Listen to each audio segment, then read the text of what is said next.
All right, episode number 2, off-season show. Right away, the phone number, 978-254-1707. The chat is up. The DMs are open. The email is open. Feel free to give us a call.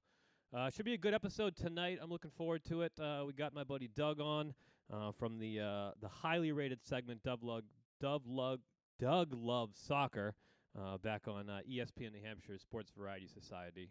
You met Paul last week. You're going to meet Doug this week. Going to bring him on to talk a little AVP, European football. What good ideas the AVP can steal for its upcoming year number 2 of its league. Last week on the show, Paul and I discussed all the challenges that the AVP is facing. We talked about combining men's and women's results, which has been a topic of a lot of conversation since the league concluded about 4 weeks ago now. The schedule being probably one of the biggest challenges, and it's in this past season the AVP competed with college football on Saturdays, NFL on Sundays, and that was a product partially of the Olympics and partially of how they qualified for the league. And before we bring in Doug, an excellent episode of Sandcast earlier today came to this very topic, and Madison McKibben and his brother Jameson McKibben on with Tri-Born, talking about the challenges of debuting your league in competition with America's most favorite sport.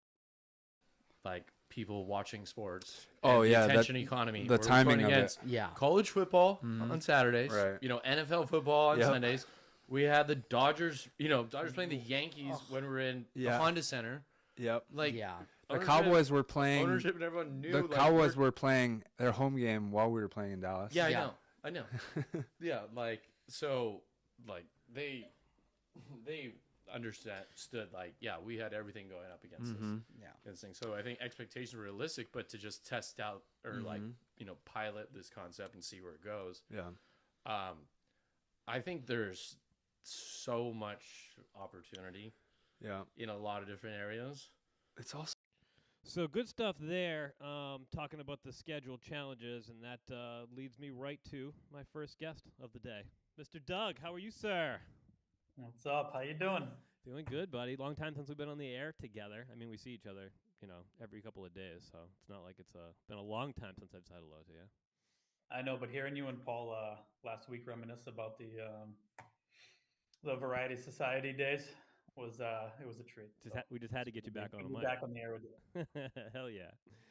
So that was Madison McKibben and his brother Jameson on the Sandcast podcast talking about one of the things that we came to last year, which was the challenges of starting a league in the fall. And I think for the AVP, if they want to be successful, they need to get away from competing with the most popular sport in America. And then the question becomes, do you run a league in concert with the tournaments? We opened up the conversation earlier today on Instagram on the stories, and how many tournaments do you want to see this year? How many tournaments would you prefer? And a lot of the answers I thought were pretty interesting. 5 heritage events, that came from Connor Boyles, one of our Bet the Beach followers. Thank you, Connor. Gavin Wilzowski. Lots of Heritage Series events, Doug. Those are the big high-level tournaments, big prize money for the best players, your top-of-the-line players. So it seemed like a resounding, we still want to keep the tournament. So then the question is, how do we do tournaments and keep this league going? And I wanted to bring you in, Doug, because you bring an interesting perspective as a fan of European football, as a fan of Arsenal, obviously, as am I. Go Gunners, having a good season. And European football really tackles a lot of these challenges in an unconventional style of year-to-year season play. Yeah, I mean, it's perfect because this problem is solved by the way that UEFA runs the league. So they do both in-season tournaments and league play at the same time, and they have a couple of different formats to do that I have some really good ideas for the AVP on. So the first thing is the way that they do the international format. Are you familiar with how they kind of break that up and include both the international competition and club leagues? No, I'd like to hear about it. Give it to me. So we're talking about not only, English Premier League would be the league you play in, a Champions League, UEFA would be a tournament, season-style tournament that you play in, and then you also have international play that goes in parallel with those two other things, correct? Correct. So what they do is basically they have what they call international breaks, where so similar to the AVP, like where the Olympics is the big thing that they're looking for. So everybody is gearing up to that. They also have the World Cup, right? So they need to find a way to give their people breaks from their leagues in order to go play with their country, so they can gear up for the World Cup. So what they do is they do across basically the world. Every league across the world, every professional league just has simultaneous international breaks. And so they're built into the season. They're not separated from each other. They're built into the season. So everybody at the same time will take a weekend off from their clubs or a week and a half. They'll go home and just play with their country in either friendlies, in like kind of like breakup tournaments. Like they have every 2 years they have certain tournaments in between the World Cup. Every year there's a smaller tournament, and then they do like obviously World Cup qualifying. So much like what they would want to do in build up to the Olympics. Soccer's already figured out the system. It's already there. Yep. So you're running all those things, all those paths in parallel, basically. Right. So my proposal to the fine people of AVP and the viewers of volleyball would be you take your league, which is different teammates, right? Because some of the challenges, how do you do a draft? How do you get consistency? How do you grow to love your local players? Yep. How do you do that? And at the same time, build up to the Olympics as your like golden goose, as the thing you want to accomplish. You just run in-season tournaments with your international player or with your Olympic player while you're running that league simultaneously. Yep. That makes a lot of sense. Makes a lot of sense. It's a solution. Yeah, it's perfect. For the for the AVP or for the volleyball league example specifically, you'd have, I guess, a partner you're playing internationally with. You could still choose to play domestically in the tournaments with that partner, and the league would basically be whoever you end up with on your league team. Exactly. Kind of similar. That's how indoor actually kind of works. You play in a league in Italy or something like that, and then you come and you play with USA during an international stoppage every year. So. Okay, so they already got a little bit of a system for it. Okay, I like that. Yeah. So yeah, running into like the issues of playing in the fall, which is just impossible, and they should give up on that right away, in my opinion, because like your boy said, they're just competing with too many people. You gotta run the summer, because what's playing in the summer? It's baseball. Right. At least who cares? I mean, no, that's fair. I stopped following baseball a while ago, but I would love a little summer beach volleyball going on. If you're going to compete with a sport, that would be one of the four majors to try to take eyeballs away from, for sure. Right, because you're coming off of hockey playoffs, you're coming off of basketball playoffs. It's the beginning of baseball season before it gears up in the fall, so it's a perfect time to get some extra viewership, especially if you bring the betting in there, which you're on top of. There we go. That's what we're trying to do. It also coincides really well with the conventional beach volleyball season, which would make sense, right? It's a beach volleyball. You'd want to have it in the warmer weather, although beach volleyball is played everywhere nowadays. But typically, you get your first internationals of the year in March-ish. Usually, it kicks off in Doha, and then it ends. Well, it just ended a week ago in Doha again for the Beach Pro Tour Finals. So you'd probably end a little sooner with a typical domestic tournament league format, but it would still line up really good in the summers. Yep, for sure. I think you got to do it. You can't compete. You never will. No. Competing with football, and it was encouraging to hear Madison talking to Tri about the podcast there, because he has an in. So the Madisons are doing basically all the content for the AVP this season, and that at least tells you that the AVP knew what they were doing was one of them called it their pilot. So that's a little good to hear for sure. Yeah, and I think that format also, it just makes sense for what you guys talked about last week, is how do you make a league work, right? Mm-hmm. Like you can't just have people pick and choose their own teams going into a league format where you have cities and stuff like that. I don't think it'll work. Yep, and I think they still need to figure out, and maybe we'll get to this over the course of the next few weeks and months as we off-season show rolls on here. But I think one of the questions they still need to answer is how to get year-to-year team loyalty. European football, Arsenal fans have been Arsenal fans for 4 or 5 generations. So they're going to continue being Arsenal fans if the entire team is different next year. You and I are going to keep watching them if they completely clean sweep the entire team. But when you're bootstrapping up a new league, I don't think you can do that. I don't think you can have an entirely new set of faces each and every year and develop a momentum like Arsenal has that's had fans for 4 generations. Yeah, I'm not sold on the concept in general Yeah. that it's going to work. To be honest with you, I think building a city loyalty of a 2 to 4 man team, especially like that, would take a lot of time. It would take a lot of people who care. So they would have to get pretty creative to try to figure out how to make that happen. I think it's a big hill to climb. It is a hill to climb, and I think that's why, at least in the short term, I'm seeing all these responses on the stories from people saying we want to keep the tournaments. And there's some tournaments in beach volleyball that you couldn't get rid of even if you wanted to. Manhattan Beach Open, Chicago, those are, second week in August, Labor Day weekend. Those are must-haves. You're going to cut the legs out of your sport, a sport that has small legs to begin with, if you try to forfeit that to go towards the league. So you got to figure out a way to do these two things in tandem, basically.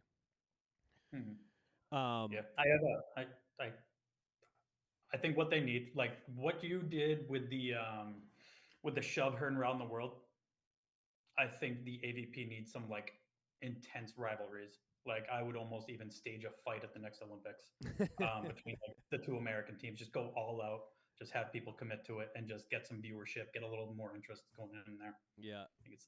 They did talk about that a little bit on the podcast today because Try's, basically what you got there, Doug, is the McKibbins. There's 3 of them. 2 of them play professional volleyball from Hawaii. They grew up down the street from Try Bourne, who plays volleyball, and they grew up down the street from Taylor Crabb and Trevor Crabb, who also play volleyball. So you got 4 or 5 Hawaiians there that knew each other from when they were young.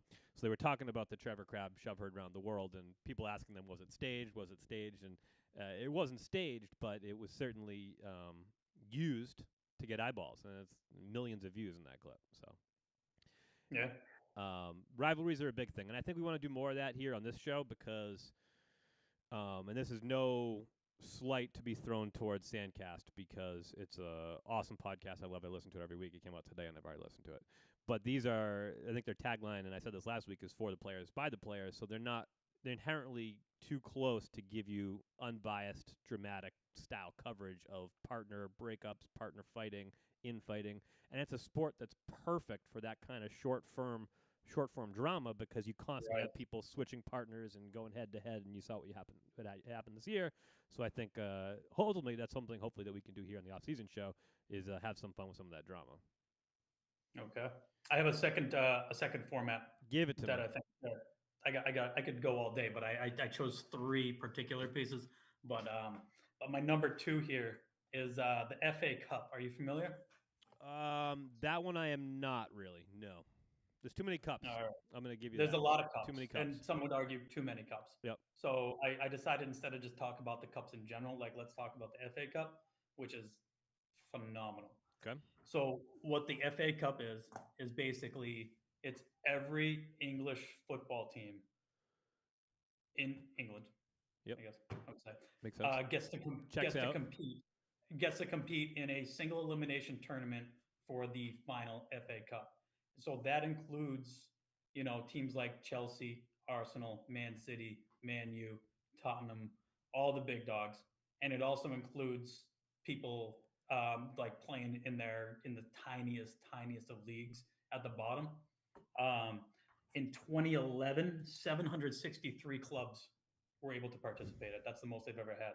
So they're talking like you start this dream as this tiny club where you have a chance to then just play your ass off and become like, and it's like just the underdog story, right? Yeah. Cinderella story waiting to happen. So yeah, it gives anybody an opportunity to go up and play against those big dog clubs if you just have this like dream run in your life. So super cool. It gets everybody involved. Obviously the bigger clubs, they just get buys until like the way end. So, they're not like dog fighting against these clowns who are trying to hurt them or anything like that. Yep. But like it gets to like the final 16, then you start to, or final 32, you start to jump in and you start to play these big clubs. So let me throw something at you then. A tournament like the Manhattan Beach Open, second week in August every year, that's a huge draw. Qualifiers the first 2 days, and then the main draw ends up being like 32 teams. I don't know the exact number, but it's like 8 teams come out of the qualifiers. And the qualifier, I'm not sure the Manhattan specifics. Like, I don't know if any team can get in, but it's a very wide qualifier that usually funnels in a double elim style down to the final 8 that make the field of 32 for the big tournament, which then in itself becomes a double elimination tournament. Yep. Something like that, or are you thinking so? The single elim style, from a person in my heart, thinks NCAA March Madness college basketball, and one of the reasons why that I think is such a touchstone for American sports media is because that single elimination style. Yeah. So this would be more like, think that tournament style. Think the NCAA tournament, but in England at least, it's 700 clubs over the course of the entire season. So you have all, like, say you have these tournaments.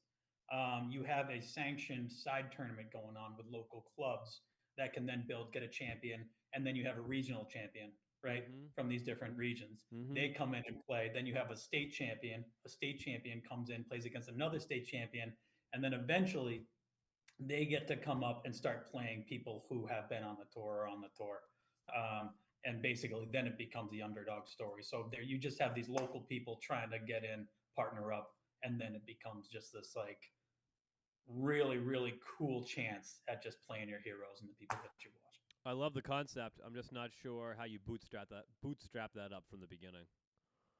I don't either. Yeah. That's where people with more knowledge than me come in. But like, you just got to start sanctioning, I guess, like small tournaments. Yep. Is I guess the way to do it, right? The AVP does quite a bit of that. I mean, they have heritage events are their big tournaments. They have challenger level events, which are their smaller regional ones. You get them in Wapaka, the boat ride, Denver, Virginia Beach, that kind of thing. They only did a couple this year. I think it was 3 challenger events. And then they do like a series of AVP Next or AVP Futures or something like that. And those are the tournaments that like Doug, you and I could probably get on an entry list for a qualifier down in like Connecticut or something like that. Yep. So they already have the structures in place. Cool. So some of that structure, obviously not as big as what the soccer clubs do, but right. Using that and then building it into a final tournament that you're talking about, like the Manhattan tournament that you're talking about. Like build it in somewhere and just make it this big deal with a nice little cash prize and try to build up some of the underdog stories. For sure. No, I think that is a very cool concept. So, for example, on a season like this, Arsenal will be playing in the EPL, they're playing in the Champions League, and then they're also going to only be playing in this FA Cup. Yep. So exactly. You get 3 paths for Arsenal players besides what they're playing for their international teams back home. Yeah, and they even throw in a couple more cups in there that is just ridiculous. But there's smaller versions of the FA Cup. But again, they get carried away with the cups, probably money grabs and things like that. But it doesn't mean that the AVP can't jump on the idea. And I just love the idea of the Underdog Cup, which is the FA Cup. Yeah. No, I like that. I like that concept because when you talk about, like, my example was the Manhattan Beach Open, the qualifiers. The inherent problem there is you do get some stories where these guys came out of the qualifiers, came out of nowhere. They made it through 2 days of qualies. Now they're in the main draw. What ultimately ends up happening is they get one of the bottom 4 seeds. They play a top seed. They lose. They're on to the losers bracket. They lose their second match and they're done. So it's not. Where it's condensed like that, I think you get less opportunity to have your Cinderella story like you're talking about. Yeah, FA Cup does random draws, so it could be like the top 2 teams end up playing each other out of nowhere. Like, so there's no rankings going in. Gotcha. It's all just a random draw from the beginning, which is kind of cool. Minus the fact that your highest level teams get a bunch of buys, which is exactly necessary. Give me your third one. Third is general format with the tier system. So I know you know a little bit about the tier system that the EPL and its lower leagues has. Relegation, promotion, we're talking about that? Yeah. Okay. Yeah, and I think that's more down the line because what they would have to do first is figure out the general league and the consistency across the players from year to year.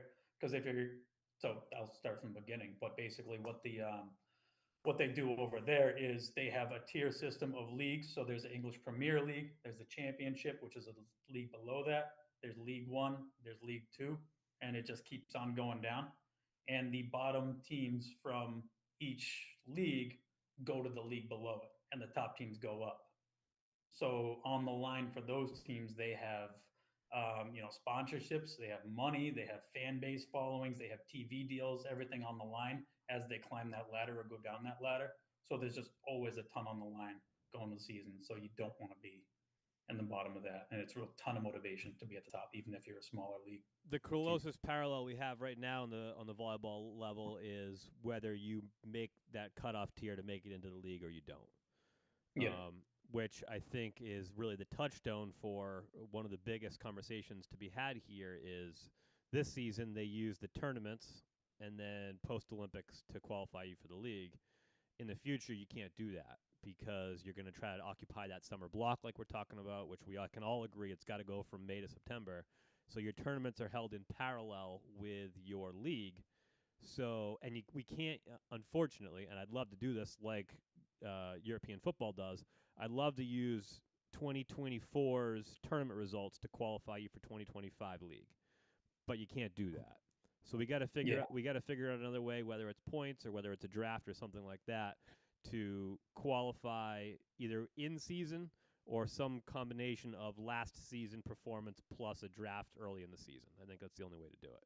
So that's the challenge with partner switches happening so frequently in volleyball, is to take that relegation promotion, which is awesome and it's perfect and it's what the AVP needs, but to smush it all together in a parallel path. Yeah, definitely. And that's where hopefully, like, if they put something together like international breaks in, then the partner switching, it can reduce the partner switching because you're on like a little bit of a contract. It keeps you local, and then there's trades that happen that could be fun, things like that. But ultimately, it's the team that goes down and includes everybody. I'm working on the framework of a concept here, Doug. I don't have it completely worked out yet, but AVP has used points forever. Based on your finishes in tournaments, you get points, and those points combined with your partner's points tier you for your seeding going into the next tournament, right? So if I'm the best player in the world and I pick up somebody who doesn't have any points, we're going to be down near the bottom or even in the qualifiers because you're summing the 2 points. I'm working on a concept where we can use a player's points in combined tournament league performance from the year before to seed them into a draft, where your top man through your 8th man get to draft 1 through 8, and then it's a snake draft back the other direction. And man and woman, whether we're keeping them combined, I think in my mind I'm working on a concept where we separate the 2, but we kind of keep it together. But say like there's 4 men on a team, 4 women on a team. Say we split it a little bit. Who was the best player this year overall? It was Andy Benish and Miles Partain for sure. So one of those 2, Miles Partain gets the first overall pick. This season probably Taylor Crabb gets the 2nd overall pick. Trevor Crabb gets the 3rd, whatever, something like that. They're probably going to pick that season. They're probably going to draft first their partner that they're planning on playing that season with. Because why wouldn't you? But maybe they won't. Maybe they won't. Maybe they'll draft the best player on another tandem. So now we've, in theory, locked up 2 tandems. When the snake gets back to you, are those 2 partners still available? And then you play whoever the hell you want with in the tournaments like you always have, and some sort of ratio of points qualification from those 2 feeds into your draft for the following season. And in that way, you can at least keep, like, the captain of your team from year to year. So, like, Taylor Crabb's with New York. Next year, he drafts for New York. The following year, he stays with New York until he falls out of that top 8, and then that spot gets seeded, and then you cycle from there. I like it.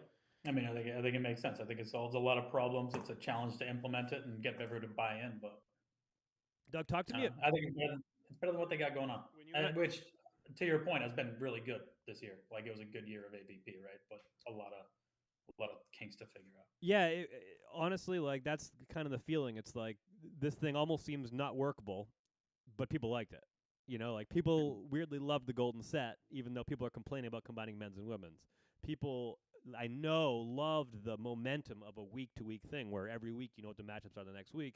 You never had it in volleyball. People love these things, but then there's also these other crosses that volleyball has to bear that you kind of have to work through. So, yeah, I kind of like the idea of, like, your draft comes up and you're deciding, like, do I draft this guy that I love playing with and I know is a beast, or do I draft the number 1 woman and help my team out there? Where it's like it's strategic drafting.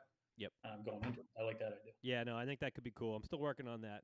Put my thesis out, get it up on my website here over the next month or so, something like that. Before we're running out of time here a little bit, and I do want to get to some fun stories, but I do want to do some quick hits on European football, Doug.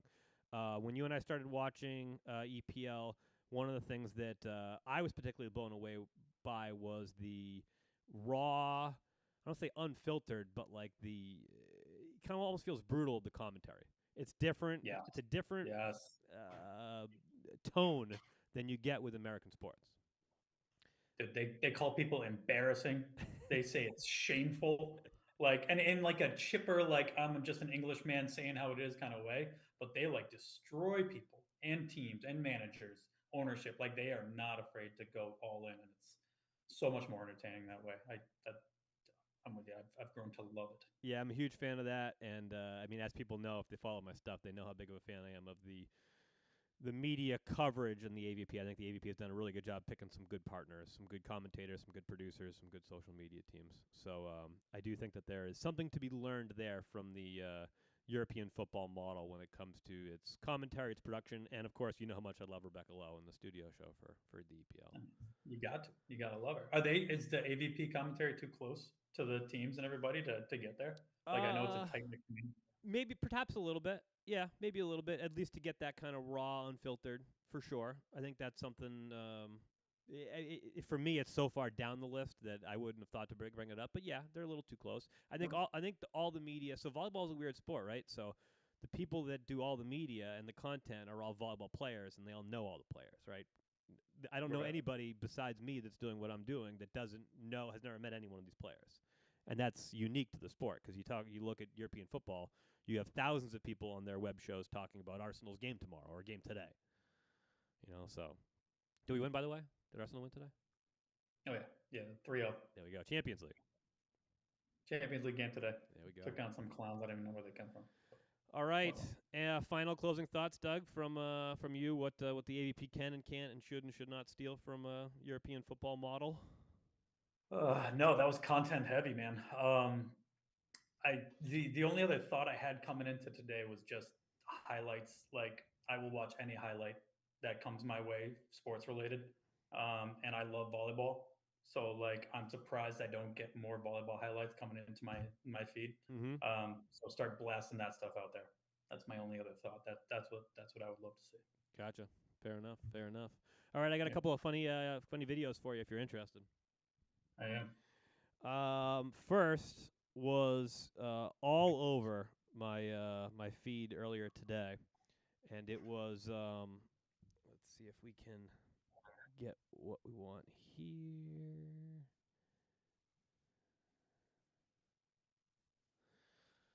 This is a woman trying to park her golf cart. I think she's dropping off her friend's phone. You seen this? I've not seen this.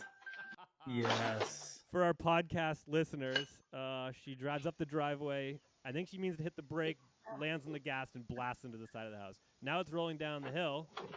She stops it, gets in it, hits the gas again, and smashes back into the house. No, I'm fine. The same. I just ran into your house. Oh, I was going to say, what the hell just happened? I ran into your house. With my phone? Yes, your phone is in here. Okay. You okay? Yes, I'm fine, but also I tried to back it up, but then I ran into your house again. So pretty good stuff there, Doug. And she's so cool about it. She's like, cool. Just bring your phone by. Like, no big deal. And the way she gets demolished, rolls off, grabs the golf cart as it's rolling back down the hill, gets back in it, and pins it. It's almost an identical wall hit, too, and she falls out the second time. Yeah, I love the roll out the side. Like, just speaking of sports and athleticism, wasn't there for that one. It's perfect. And then the second video that I have, you might remember this. I did it back on Sports Variety Society. There's a fella, content creator named Aussie Man. And Aussie Man is an Australian guy that provides commentary for internet videos. And when we were doing it back in the day, I think it was only audio. I'm not sure.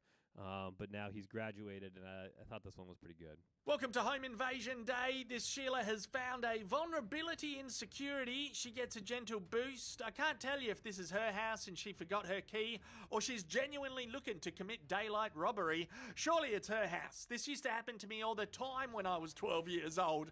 It is important to know that there's a secret way to get into your house. But most people keep a spare key under a pot plant. It's cost effective, although others go climbing under roof tiles, each to their own. Fuck me, that foot is feral. Not that I can give a shit with my disgusting cracked heels. Anyway, the grandma slippers are off, so she definitely means business. Her dodgy mate is like, are you sure about this? Like, there's a drain. Why don't we just go through the drain? Smooth criminal Sheila says, no way, I got this. I'm not afraid of heights or shattered glass. Make yourself useful and give me another boost, will you? Come on, touch me feet. Touch 'em. Touch me foot. Dodgy mate replies, nah, I'll touch your shins and calves. I don't want to touch your feet. So now she's stuck with a foot next to her ear. Push, push, kick, push. Come on, put your back into it, Shazza. Oh no, what's happened? Oh, there's been a slip. Ground control. Houston, we have a problem. Gravity is literally causing an ass over tits. Her friend is the best part display. here. Her friend can't help it. There's a severe lack of focus in the team now. Suddenly it's a struggle for survival. A woman trapped in time by her own jugs, with a friend offering sweet fuck all support. This is more suspenseful than the vault scene in Mission Impossible. She needs Jean Reno to help her out. That would be good. Alas, she's on her own. Just her and her big old titties. Yep. Now, she's down. Infiltration successful. That's pretty one. That's a classic. That one. It is. Dude, her friend is amazing, and all I can think about is, yeah, I always had a hidden window when I locked myself out. Oh yeah. Always fun. Yeah, we've been going through windows since we were kids. Yeah, the amount of like pants I've ripped or anything like that. Like I'm with that lady. I've been there, just in a little bit of a different way. Her friend just not being able to do anything but laugh at her is my favorite part of the whole thing. Right, trying to support from behind in the beginning too, being like, I don't know what you want me to do. Yeah. Just, like touching your legs here. What are we even doing? Finally, we played this game last week with some pretty good success. 2 true stories and an onion. We have 2 minutes for this one, Doug. So I'm going to give you, if you're interested in playing a game. I'm ready. I know the rules. Yeah. You know the rules. All right. So I'm going to give you the 3 stories. First story. Scientists report every location on Earth has the wrong amount of water. Headline number 2. Babies in Europe developing werewolf syndrome after exposure to parents' hair loss treatment. And story number 3, Miller High Life to release bar fume that smells exactly like the dive bar. Jesus. It's all like the first one is just so stupid. Like who would make that up? Right. So it's gotta be real. The second one, it feels like you're trying to throw me off with werewolf syndrome being fake, but that makes me think it's real. I'm gonna go with number 3 is fake with the bar fume. Number 3 is fake, he says. Oh, I thought you said. And let's see if we can pull it up for you.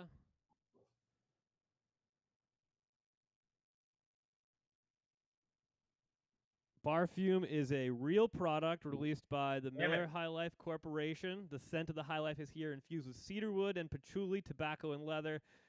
Chambaka blossom and sea salt. Our new High Life dive bar fume will take you right back to your favorite dive bar. True story. That's unreal. Hit the tiki bar with that thing. Yeah. Just get extra dive bar smell to it.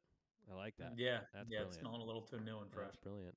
No, the incorrect one was every place on Earth has the wrong amount of water. It turns out, in fact, babies are getting werewolf syndrome by getting in utero hair loss treatments. Fair enough. All right, our Zoom time is up. Doug, thank you. We appreciate it, and we'll talk to you again down the road. All right, man. Thanks a lot. All right, that is Doug, our good friend Doug from ESPN New Hampshire's Sports Variety Society, as I said. Short running, but critically acclaimed Sports Variety Society. Let's move on to some final stories here, shall we? So, the Doha Beach Pro Tour Finals ended just a couple of days ago, this past Saturday in Doha. The Beach Pro Tour Finals are the final event of the Pro Tour season. This season a little different because the Olympics kind of put a big chunk in the middle of it. So what happened is you have a first half of the season, second half of the season. In the first half of the season, the entire point of being on the tour was to get points and to qualify. Or if you're one of those top teams, get your seeding right or get your team right. On the men's side, Norway's Anders Moe and Christian Sorum, they were the 2020, then 2021 Tokyo Olympic gold medalists, challenged by the young up-and-coming Swedish team. And then what I think people are forgetting in this story, and it's an important thing to remember in the story, is that Anders Moe then broke his foot in the, say, April-ish, something like that. So not about 2 months away from the Paris Olympics, Anders Moe broke his foot, immediately got surgery, played almost not at all, except for, I think, one quick tournament. It was Vienna, I think, right before Paris, a kind of get-right tournament.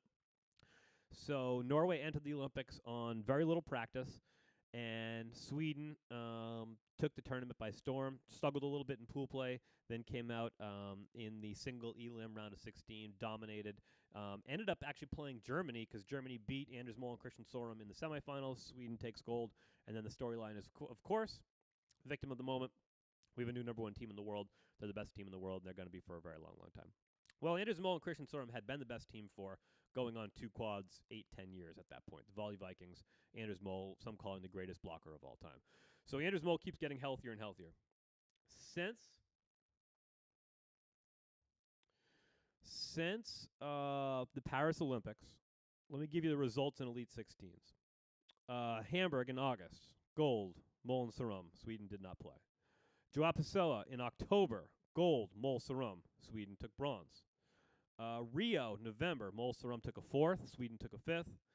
And then we get to the Beach Pro Tour Finals, and Moe and Sorum look like the Moe and Sorum of 2020, 2021, 2022. Basically every Norway we had seen up until the broken foot and then the Paris Olympics. And we finally got our Norway-Sweden finals in the Beach Pro Tour Finals, and Moe and Sorum take gold, Sweden takes silver, Qatar, Sharif and Ahmed take the bronze. And I say all that just to say this. I don't talk a lot of Beach Pro Tour in this program, but I do when I think it's notable. I think it is safe to say the people that wrote off Norway as being being a step now below Sweden, I think the reports of their demise were a little bit premature. We've seen a different Anders Moe. We will get to Adrian Carambola in a moment, who was the coach for this team in the Beach Pro Tour Finals. Probably my favorite international player of all time. And having them as the coach, maybe that's the difference. Maybe it's just Anders Moe is healthy again and pissed off because they didn't win the Paris Olympics.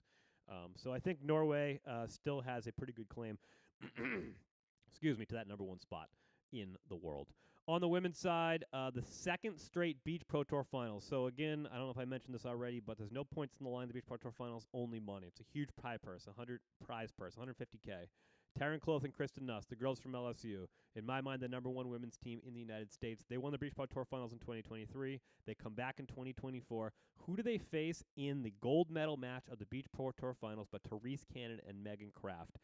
2 USA teams in the finals of the Beach Pro Tour, which is in theory the highest level event that you can get on the women's side. Now, caveats all around. Apian Duda not in the tournament. Nina Brunner and Tanya Herbeli from Switzerland, your number 2 team from the Olympics, not in the tournament. So Kelly Cheng and Sarah Hughes, in my mind, a top 5 or 6 team in the world, not in the tournament. And you look at Therese Cannon and Megan Kraft round to the finals, and it wasn't exactly a murderer's row. So they had about as good as you can have path to get to the Beach Pro Tour Finals while still playing some of the best teams in the world. So nothing taking anything away from them. They took a bronze in Vienna in Elite 16 right before the Olympics. I think it's fair to say now that Therese Cannon and Megan Kraft are in that conversation in the top 3 or 4 in the world. Betsy Flint and Julia Scholes has something to say about that for sure. And Kelly and Sarah and TKN, they got your number 1, 2 spots until further notice. But Therese Cannon and Megan Kraft are here to stay. I've heard the boys on Sandcast talking about them quite a bit. Megan Kraft may be, if you're buying stock in United States men's and women's combined volleyball players, if you're buying stock and you're looking towards the future, I think you probably have Miles Partain still in that number 1 spot. I think Kristen Nuss is probably in your 2 spot right now. And I don't think I'm going that far out in a limb to say that Megan Kraft is inching her way to that number 3 spot. She's in her early 20s. She's just out of college.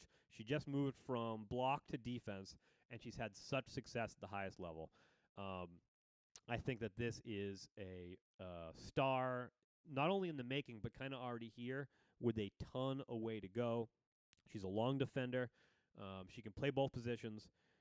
So the reason I said all of that was to say this. I wanted Megan Kraft to get the credit that she deserves for an absolutely spectacular year after not even coming close to making the Olympics. And then the Brooklyn Blaze didn't do that well, and Megan Kraft still spectacular year here. Her and Therese. Therese is spectacular. And I think recently, I think it was last week, I mentioned that on the women's side, I said it to Paul, I think last week on the off-season show. I think the United States women have 4 of the top 25 teams in the world, and that's because Therese and Megan are there. It's because Betsy and Julia are there. A couple legends of the game to say goodbye. I just mentioned TKN on the top of the podium, Megan and Therese number 2, and then the bronze medal goes to Tina and Anastasia. Goodbye time. Final event of the year, final event of a quad, so this is when you get to a lot of your goodbyes. We've already had some on the AVP side. On the international side, Agatha Bednarzuk of Brazil, the 2016 Rio silver medalist. She's a 2-time Olympian, also played in Tokyo. One of the greats, and she called it a retirement at the end of the Beach Pro Tour final, when they got eliminated in the Beach Pro Tour finals. We have the pleasure of getting to say goodbye to one of the game's greatest to ever do it, Miss Agatha from Brazil. So she got her moment to say goodbye. On the men's side, Paolo Nicolai, one of the greats. On the men's side, the Italian, 4-time Olympian, London 2020, 2012, Rio 2016, Tokyo 2021, Paris 2024. Been playing with Nicolai, playing with Carafava over the last few years. Won the silver medal in Rio, as did Agatha, coincidentally. Paolo Nicolai saying goodbye to the sport of beach volleyball from a playing perspective, from what I heard on the Sandcast recap with Travis and Kyle Friend. He's moving right into a management/coaching role for that Italian federation. And finally, I mentioned him before, one of my favorite players to ever play the game on the international stage. You know, if you've been listening to me, I think you know that I've only been watching this game now for 5-6 years. And the first international guy that I latched onto was Adrian Karambula, Mr. Skyball. And I wanted to share a clip with you. Lindsay and I went to the Montreal Elite 16 back in 2023. I think it was August 2023. And we're sitting watching court number 2. Stadium court's right next to us. So it's 5 or 6 deep, court number 2. And Italy's playing Germany. Excellent match. Italy really took advantage in that match, had a opportunity for a game point, and this is how it all went down.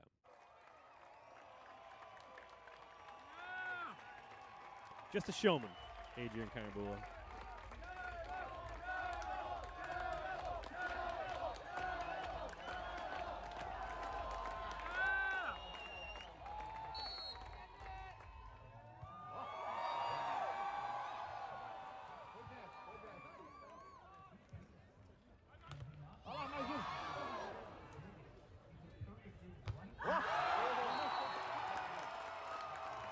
And Rankieri and Clemens Vickler get into it.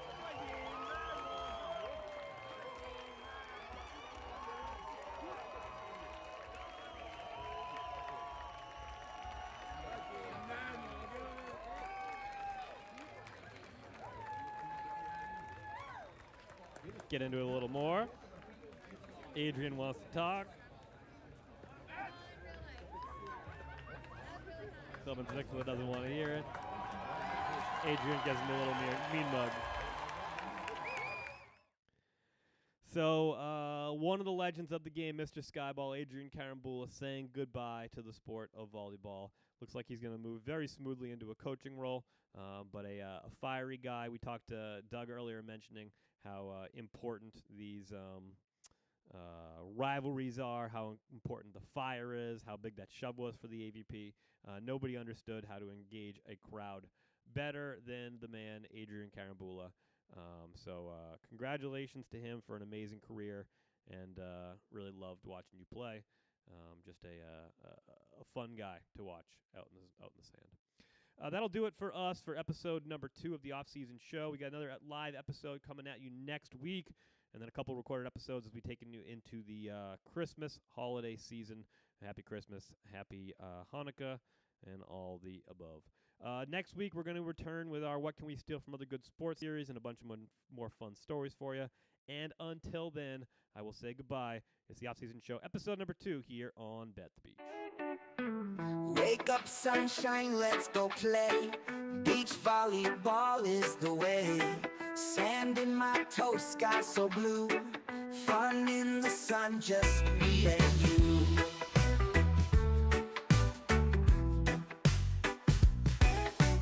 Bounce on the beach, set the ball high. Smiles all around and we reach for the sky. Surfs up and laughter's in the breeze.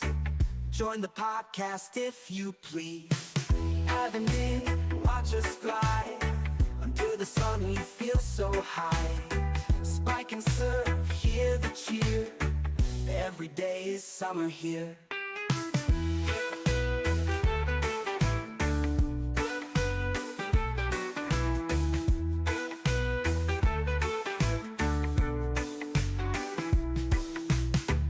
Wake up, sunshine, let's go play. Beach volleyball is the way.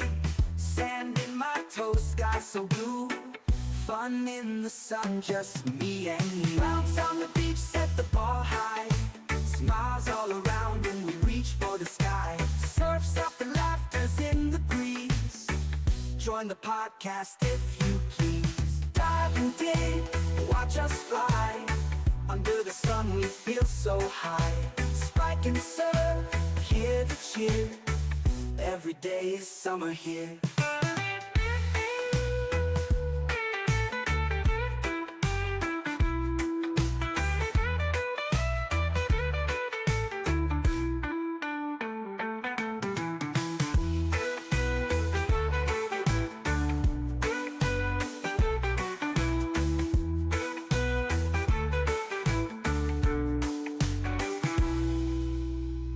Dive and dig, watch us fly. Under the sun we feel so high. Spike and surf, hear the cheer. Every day is summer here.